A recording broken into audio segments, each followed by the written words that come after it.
ஒரு ஊர்ல ஒரு சித்தர் இருந்தார். சூஃபி சித்தர். அவர் ஞானம் பெற்ற ஒரு சித்தர். ஒரு நாள் அந்த நாட்டு மன்னன் அவரை பார்க்கறதுக்காக வந்தான். என்ன வேணும் உனக்குன்னு கேட்டார்.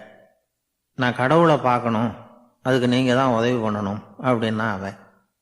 சித்தர் கொஞ்சம் யோசனை பண்ணார். சரி, போயிட்டு நாளைக்கு வாடினார்.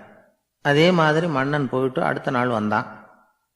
இங்கே நீ என்னோட ஒரு வாரம் தங்கியிருக்க வேண்டியிருக்கும்னார். சரின்னா ஒரு பிச்சை பாத்திரத்தை தூக்கி கையில் கொடுத்தார். அவனுக்கு ஒன்றும் புரியல, இருந்தாலும் வாங்கிட்டான். வாங்கிட்டு இதை என்ன செய்யணும் அப்படின்னு கேட்டான். இதை ஒன்றும் செய்ய வேணாம், இதை எடுத்துக்கிட்டு பக்கத்தில் உள்ள கிராமங்களுக்கு போ, வீடு வீடாக பிச்சை எடுத்துக்கிட்டு வா. அப்படி வந்த பிறகுதான் உனக்கு சாப்பாடும் ஓய்வும் கிடைக்கும். ஒரு வாரம் இப்படி செய், அதுக்கப்புறம் 8வது நாள் நாம் கடவுளை பற்றி யோசிக்கலாம் அப்படின்னார். இப்படி இவர் சொன்னதை கேட்டதும் அந்த அரசனுக்கு அதிர்ச்சி ஆயிட்டுது. ஒரு மாதிரி ஆயிட்டான். தன்னுடைய சொந்த நாட்டில் சொந்த குடிமக்கள் கிட்ட போய் பிச்சை எடுக்கிறதா அப்படின்னு யோசனை பண்ணி பார்த்தான். அதுக்கப்புறம் மெதுவா அவன் அந்த சித்தரை பார்த்தான். ஐயா, சொந்த நாட்டிலேயே பிச்சை எடுக்கிறதுன்னா எனக்கு ஒரு மாதிரியா இருக்கு, வெக்கமா இருக்கு. நான் வேணும்னா வெளி தேசத்தில் எங்கேயாவது போய் பிச்சை எடுக்கவா அப்படின்னு கேட்டான். இதுக்கு அந்த சித்தர் ஒரு சம்மதிக்கலை. இதை பாரு, உன்னால பிச்சை எடுக்க முடியலன்னா பேசாம திரும்பி அரண்மனைக்கே போயிடு. அதுக்கப்புறம் கடவுளை பற்றியெல்லாம் பேசுறதுக்கு என்னை தேடிட்டு வரக்கூடாது அப்படின்னு விட்டார். மன்னன் தயங்கினான். இருந்தாலும் மனசை சரி பண்ணிட்டு சம்மதிச்சான். சரிங்க, ஒரு வாரம் இங்கே தங்குறேன், நீங்கள் சொல்கிறது மாதிரி பக்கத்து கிராமங்களுக்கு போகிறேன், வீடு வீடாக பிச்சை எடுக்கிறேன், வர்றேன் அப்படின்னா. ஒரு வாரம் தெரு தெருவாக பிச்சை பாத்திரத்தோடு அலைஞ்சான்.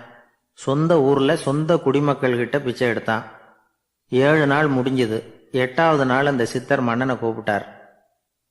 இப்படி வாழ்னார். வந்தான். இனிமே நீ கடவுளை பற்றி என்கிட்ட கேட்கலாம்னார். இனிமே கேட்கறதுக்கு ஒன்றுமே இல்லை சுவாமின்னா இவன். ஒரு வார காலம் பிச்சை எடுத்த பிறகுதான் கடவுளை காண முடியும் அப்படின்னு நான் கனவு கூட காணவில்லைன்னா. அப்படின்னா நீ பிச்சை எடுத்த காலத்தில் அப்படி என்னதான் நடந்தது அப்படின்னு கேட்டார் அவரு. சுவாமி, ஒரு வார காலம் பிச்சை எடுத்ததில் என்னுடைய ஆணவம் அழிஞ்சுட்டுது. அது இப்போ இருக்கிற இடமே தெரியல. இப்போ அதை காணவே காணோம்.